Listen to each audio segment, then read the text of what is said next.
when it's late at night and you still can't sleep. Why not join me to experience this immersive blizzard? Let's go camping and take a look around. 3 sides of this place are leaky. Let's check again. They are all in high definition. A temporary snowscape room. A forest scene made of snowflake mosaics. After watching it, you're guaranteed to fall asleep beautifully. Hurry up and put your right foot on your left foot. Enjoy this process of decompressing and relaxing to the fullest. I'm honored to be with you all. Let's meet again in the snowy forest of Siberia. I'm planning to go out in this heavy snow. Turn the whole world into a cream cake. This snow forest. It's so quiet that you can only hear the snowflakes. The sound of Dajwang's heartbeat. Loyal partners follow closely behind. He knows his master will never get lost. Our explorers are heading into the depths of the forest, looking for a camping spot. He is looking at the distance. Every footprint. All of them are recording the determination to conquer the snowy plains. Just like this. Traveling through a fairy tale like ice and snow world is not easy. He stopped in his tracks, feeling the tranquility and power of this ice and snow world. Dajwang put down his backpack. I'm ready to start my most important task for today. He looked around, looking for materials suitable for building a shelter. The big tree that fell right in front of me. Leave a silent scar in the forest. A sharp axe. The crisp sound of felling echoed in the quiet forest. He was swinging an axe. Cut down thick branches from the tree trunk one by one. The crisp sound of wood breaking, accompanied by the splashing wood chips. Until we remove all the branches that hinder our progress. Clean everything up completely. Collect these branches that are covered in mud and fallen leaves. It's not an easy task. Follow the rugged mountain path. I'm struggling to pull and drag them. He is heading towards the flat land he has already chosen. A spacious camping area. After arriving at the camp, he repaired the branches he collected. Carefully scrape off the tiny branches on the twigs. She and the attached lichen. Make every branch smooth. And being straight like this can not only make the tent more stable, it also avoids being scratched by twigs. Select the thickest branches. Become the load-bearing skeleton of the tent. After measuring the size of the tent you want, he started to build the framework. Select two flexible and thick branches. Insert into the ground separately. Bend the other end again. We are closely connected in the air. Form an arch. As the first arch was firmly erected, he followed the same recipe. Soon, 4 clear marks were made on the ground. A visible arch shelf. After dealing with the stability of the 4 arch structures, Dajwang is selecting branches like bridges, placed at the bottom of the structure, arranged closely one after another, as a beam connecting the arch frame. These horizontal connections. Not only did it provide support for the tent roof, moreover, it fixes the overall structure together. Form a solid network framework. The whole process is like weaving a huge rattan bed. Turn the originally independent arch shape, craftily integrated together. Also, we are preparing for the next step that is about to be taken. Laid the foundation. In the end, he took out that piece. The rear tent cloth prepared for setting up a tent. And fold the tarpaulin. Cover it on the newly built skeleton. We should carefully scrutinize every corner. Make sure there are no wrinkles. Fit perfectly like a skeleton. The holes that have been reserved in advance in the tarpaulin.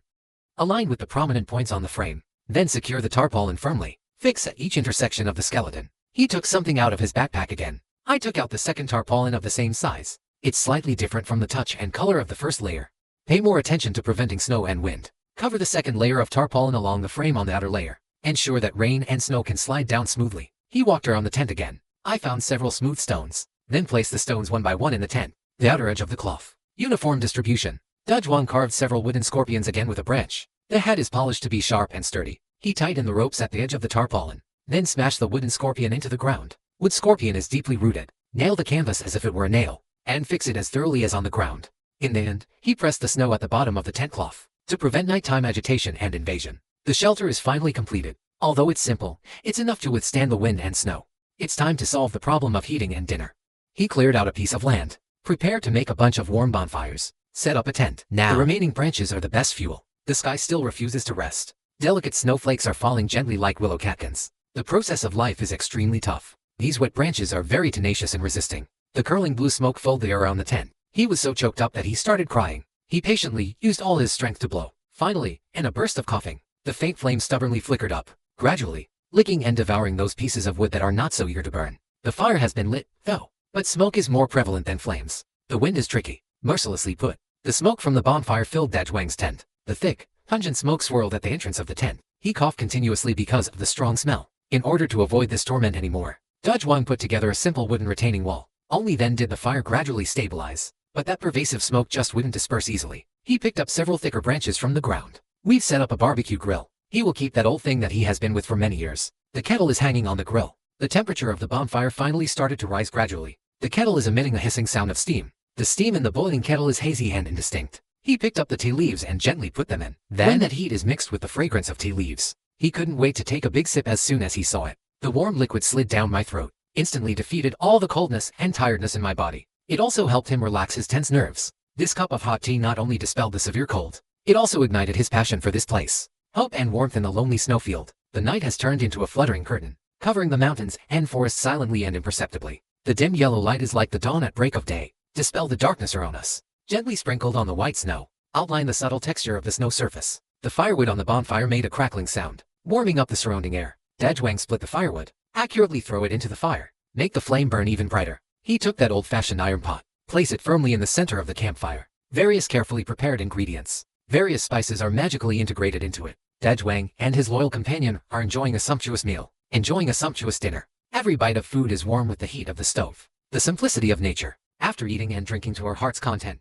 Dajwang leaned against the fire. My body is gradually relaxing, accompanied by the gentle snowfall. He fell into a deep sleep. It's snowing heavily and windy. Dajwang stepped into this white forest in the snow. The heavy snow is blurring our vision. Every step I take is full of challenges. He is carrying a heavy baggage. We are struggling to move forward in the snow. Loyal partners follow closely behind. Also, the whole body is covered in snow. A tired figure. We feel extremely insignificant in the vast snowfield. The journey in the depths of the forest is tough. Snowflakes have covered all the traces. In the end, he chose to be next to a big tree. Prepare as a camping site. Unload your luggage and take a short rest. My dog is also excitedly rolling in the snow. Dojwang went to the mountain with an axe to collect raw materials. Prepare for it later. The biting cold wind is wrapped in snowflakes, raging madly among the treetops. Dojwang is swinging his axe, roughly chopping off one branch after another. The servant heard the sound of wood colliding. Echoes reverberate in the forest. I broke this piece of silver. The serene silence awakens the snow-covered world. My eyebrows are soaked in sweat. Every swing of the axe brings the howling of the wind and snow. In the blink of an eye, there is already a fluffy pile at my feet. He bent down. The failure has left deep marks on the road. On this snow-white canvas, describe the hard-working journey. He chose a sturdy little tree, looking for a pivot point to build on. Select the appropriate ones from the scattered branches. As the skeleton of setting up a tent, arrange these branches in a conical structure. Build around the small tree. Tie it up securely. Make sure the structure is strong enough. We can resist the invasion of wind and snow. The embryonic form of the shelter gradually emerged in the snow and wind. He took out a thick waterproof cloth from his backpack. Prepare to cover it on the skeleton. Slide down the inclined branches. We've thoroughly covered most of the framework. The wooden frame was wrapped in white tarpaulins. I've isolated myself from this bone-chilling cold. The lawyer folded the edge of the tent. Try to minimize the gaps of contact with the outside world as much as possible. Bend down and pile up the snow at the bottom of the tent, blocking the intrusion of the cold wind. He is carefully fixing every corner. Tighten the ropes to make sure the tent is firmly anchored. Then he took out the second layer tent again. Cover it on top of the first layer. The material of the second floor tent is thicker. The color is also deeper. It seems like it's for better absorption and resist the harsh trials from the wilderness. He used a sharpened twig. Fix the second floor tent securely around. Then use snow and stones to cover the lower edge of the tent. Firmly implement. Ensure that even the most violent snowstorm. It's also hard to shake this place where we live. The tent is quietly helping Dajwang in the midst of the heavy snowfall. But I didn't stop. He is wrapped in a scarf, braving the wind and snow. Determinedly crawled out of the tent. The figure quickly disappeared into the vast expanse of snow. A moment later, he came back dragging branches of different sizes that he had picked up. Sweep away the accumulated snow. We cleared a space in front of the tent. The cold wind is howling. The snowflakes are rampaging on his face. But he completely ignored it, skillfully collecting branches with a UFO. Prepare for life. This is a silent confrontation with the cold wilderness. He wants to warm up his cold body here. Also, the boundless and warm snowfield. Dojwang spared no effort. I just lit that pile of damp firewood. The faint flame is shivering in the wind and snow. It feels like it might go out at any moment. The flame that has been lit is flickering weakly. It's simply not enough to dispel the cold.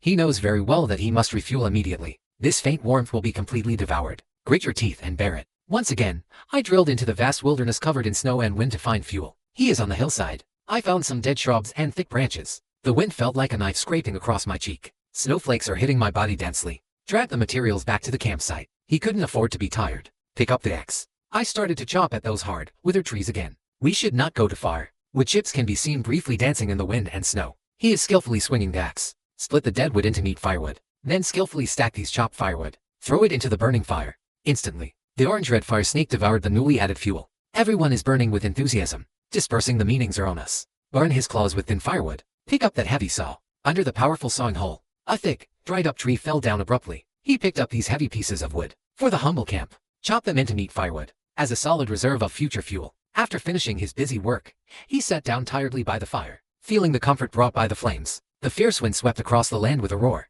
The snowflakes were slicing through the air like knives. He quickly set up a simple fireplace. Put the kettle on the fire. When the kettle emits a curl of hot steam, indicates that it's hot. The water is about to boil. He closed his eyes. In the flickering light and shadow of the bonfire, enjoying a moment of tranquility, I'm also accumulating strength for the long, dark night ahead. He added sugar to the water in the lake. The tiny sugar grains are sinking and floating at the bottom of the lake. Soon, the kettle started to make a gurgling sound. Steam is rising gently and elegantly. Hold up the hot sugar water. The sweet taste dispelled the coldness. For his nearly exhausted physical strength, it has injected a bit of vitality. However, even the sweetest syrup is still bitter. I can't resist the long, lonely night either. He looked up. The sky has already quietly become dark. Night is about to fall. In order to resist this bone-chilling cold, he must step up the collection of firewood. He found some dead wood. I threw the wood to the ground with the remaining firelight. I used an axe to split the wood, and it cracked open forcefully. Dig out the dull sound.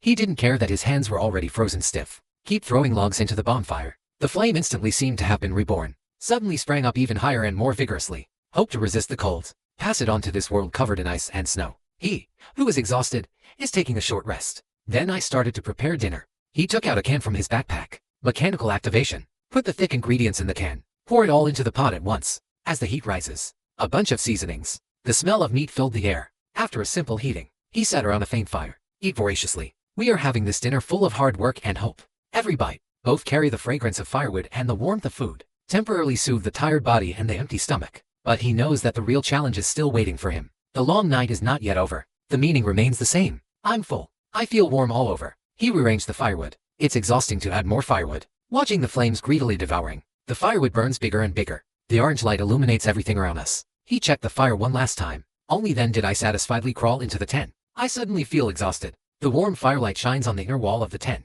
He wrapped himself in the blanket and let himself be overwhelmed by sleepiness. Only the flames are left, swaying in the cold wind, guarding his night. Accompanied by the howling cold wind outside, they fell into a deep sleep, deep in the snow-capped mountains. Dajwang is struggling to make his way in a quiet, white world. The heavy accumulation of snow is like a carpet. I keep sinking his ankle deeper and deeper. Take every step. He is spending all the little energy he has left. The towering trees are dressed in thick snow robes, but he is so stingy as to shield himself from the wind and snow. His pet dog is running in the snow, wagging its tail. Accompany him, but I'm anxiously searching in the vast sea of blood. I long for a place to settle down. Time is passing second by second. My legs feel as heavy as lead. He is almost overwhelmed by fatigue. When Liang Qian fell down in the snow, suddenly, he felt something different under his feet. An ordinary touch. I was suddenly awakened. There is a relatively flat and solid area beneath my feet. I don't care about being tired. An exciting discovery quickly cheered him up. He is swinging a tool. The hard, compact snow was pushed aside. We raised a flurry of snow and fog. Sweat was rolling down his forehead. Mix it with the cold cream on your face. Soon, enough to build a tent. A clean and spacious place immediately appeared before my eyes. After clearing out a piece of open space, Dajwang then walked towards the nearby woods. The heavy snow makes logging difficult, but he had to take risks to set up the tent. He climbed a fallen, dead tree. The body is moving nimbly between the branches and cliffs. Swinged axe, accompanied by the clanging sound of knocking, echoing in the quiet forest. The snowflakes were shaken off and fell down in a flurry, like white butterfly wings fluttering everywhere. Choose carefully. Only cut down those that are of moderate thickness. Branches with forks, because these are all matching. The best materials for building a tent. Collect all the branches you need. Dajwang didn't stop at all. He carried these branches on his shoulder. The wood was so dusty that he couldn't breathe, but he gritted his teeth. Take one step at a time. Advance towards the cleared camp. Return to the camp. He first trimmed it carefully. The tiny lateral branches on the tree. Make them smoother and easier to connect. Then choose the appropriate wood as a support. Firmly set it up in the open area. The wooden pieces intersect to form a conical vertex. Radiate from the periphery to the center. Insert the branches one by one into the ground. Ensure the structure is both sturdy and has a certain curvature. He carefully adjusted the angle to connect it with the central support. Form the skeleton of a tent. From the backpack, Dajwang took out the tent cloth he brought from home. He unfolded the cloth. Then surround the preliminary constructed skeleton. Cover it up. The fabric follows his movements. Layers upon layers of wrapping around the conical frame. He skillfully tightened the edge that was folded down. There is a small building in the gap. Make sure there are no gaps. Take the whole skeleton. Wrapped so tightly that not even a bit of air can get through. After completing the initial coverage, Dajwang didn't stop. He picked up several thin branches from the ground. Sharpen a grain with an axe. Then take these branches. Insert one by one into the tent cloth. The edge that comes into contact with the ground, he forcefully pushed into the snow. Checking each fixing point carefully. Ensure the bottom of the tent, firmly stuck in the snow. Even in the cold wind, we can still stand firm and unwavering. Provide reliable protection. After setting up the tent frame, Dajwang then started to lead a simple life. Clean up the snow in the open area in front of the tent. Expose the ground. However, the ground is wet after the snowfall. It's not conducive to the burning of the bonfire. He looked around. One found several stones of different sizes. So we moved them over here. Place it under the area for preparing for life. Isolate from the ground. We have formed a simple partition layer. Then he walked towards the edge of the forest again. Search for available fireflies. He searched for a lot of dead shrubs. And the fallen tree trunk. I'm collecting branches with great effort. Carry it to the outside of the tent. Return to the camp. He pulled off many dry branches from the tree. And these dead leaves, in the context of the current environment. We all have excellent potential. He will collect the fireflies. Neatly stacked on the elevated stones. We struck each other's flints with the ones we carried with us. The history of Mars is like an arrow. At first, the flames were just flickering on the dry leaves. It seems like it will go out at any moment. Dajwang is patiently adjusting. After a lot of effort, the flame finally stubbornly flared up, licking and wiping the tiny branches. It's spreading upward little by little. He is gradually adding larger dry branches. Make the fire more intense. Finally, in the cold snowfield, a bunch of bonfires are burning brightly. After the bonfire is lit, Dajwang started to prepare for the next step. He came from the nearby bushes. Break a few branches that are of moderate thickness. Take a rest for a while. Assemble a sturdy grill. Set up at the edge of the bonfire. Then he took out a water bottle from his backpack. Walking towards the snowdrift not far away. Snowflakes are pure and beautiful. He filled the pot with the cleanest snow, skillfully filling a water bottle with snow. Put it on the newly set up grill. Let him slowly melt with the heat of the bonfire. Warming up. The water in the kettle is gradually boiling. Make a gurgling sound. Vigorous steam is spewing out. Dajwang took out a spoonful of coffee powder. Gently pour it into the boiling water. The aroma of coffee instantly filled the air, accompanied by the smoke of firewood in the bonfire. Form a unique outdoor atmosphere. He picked up the warm kettle. I poured myself a cup of steaming hot coffee. Sitting by the campfire, he is holding it. The warmth of coffee spreads from your palms to your whole body. He is savoring it carefully. This cup of coffee has a wilderness vibe, a sense of comfort and relaxation, away from the hustle and bustle. It's slowly flowing in the quiet snow forest. As the night deepens, I'm preparing dinner in an organized and steady manner. Dajwang took that iron pot, which was stained with oil, placed in the center of the bonfire. Put the oil in the pot. The bottom of the pot heats evenly. The heat quickly rises. Wait for the oil temperature to rise. Put the cut potato strips into the pot one by one. Golden potato strips in hot oil. It will soon be fried to a crispy outside and tender inside. While frying potatoes, Dajwang still remembers his loyal companion. Take out a big chicken leg that has been prepared in advance. Also put it into the oil pan and fry it. The crispy chicken legs look very tempting. This is a special reward for my beloved dog. Take advantage of the break in potato frying. He took out a ripe tomato. Quickly peel off the skin with a knife and cut it into small pieces. Then put it into the pot next to it. Cut the tomatoes. Quickly pour it into the pot where the potatoes have been fried. Please beat another egg. In the end, he also poured the fried potato chunks into the pot. Stir fry with tomatoes. The tomatoes soften quickly in the pot. Release the juice and let it blend with the ingredients at the bottom of the pot. I'll be there soon. Potatoes full of wild areas. Tomatoes will become fresh and ready to serve. Dajwang is holding a steaming iron pot. I hid in the corner of the tent to avoid the wind. I can't wait to stir up the food from the pot. He started to hide his clothes in bulk. The dim yellow light barely dispelled the darkness. Cast a flickering light and shadow. He is enjoying this hard-won meal. A dinner full of hard work and warmth. The wind and snow are getting more and more violent. A white curtain woven from pieces of blood as fine as goose feathers cover the heaven and earth. The flickering light of the bonfire is dim. Capture the meaning condensed in the air. The remaining fuel is not enough to get us through this long, lonely night. He braved the wind and snow to collect it. Gather the dead wood and place it by the campfire. Looking at the flame that is about to go out, quickly throw the chopped firewood into the bonfire, accompanied by the input of firewood. The fire is gradually getting stronger. He swung the axe forcefully again. Pick it up from the dead wood. The hard and dry wood breaks abruptly. Split the wood into pieces that are easy to burn. He picked up these firewood, put the unsteady horse aside, and stacked them neatly. The warm light dispelled the gloom. Dajwang also sat down exhausted next to the fire. Then, by the warm flame, baking the body that has been eroded by the cold. The snow is falling like goose feathers all over the sky. It has obscured the sky. Night falls as expected. The dim and yellow bonfire is burning in the snow, emitting warmth. The vast and silent night. The tent looks particularly lonely among the snow-capped mountains. We are insignificant in the midst of the overwhelming darkness. Tightly wrapped in the howling cold wind. The dim and yellow light. The figure of Dajwang, who looked a bit tired, was reflected in the mirror. He added more firewood to the fire. The orange-red fire snake dispersed some of the inherent meaning. Walk into the warm space of the tent. My dog is curled up and waiting. He is using his pet dog to smell the familiar scent on his body. I'm gradually falling asleep.